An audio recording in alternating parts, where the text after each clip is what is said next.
কাউকে ছেড়ে যেতেই হলে একেবারে ভেঙে চুরে দুমড়ে মুচড়ে ছিঁড়ে ছুঁড়ে চলে যাওয়া বড্ড অমানবিক।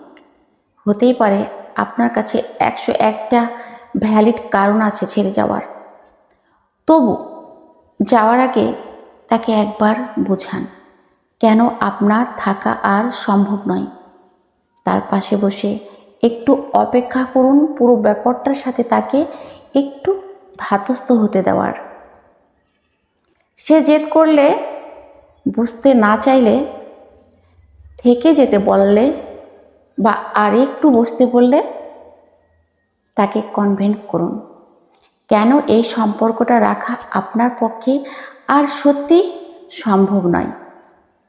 হতে পারে সে ভুল, কিন্তু যাওয়ার বেলায় তার সাথে ভীষণ খারাপ ব্যবহার করে হুট করে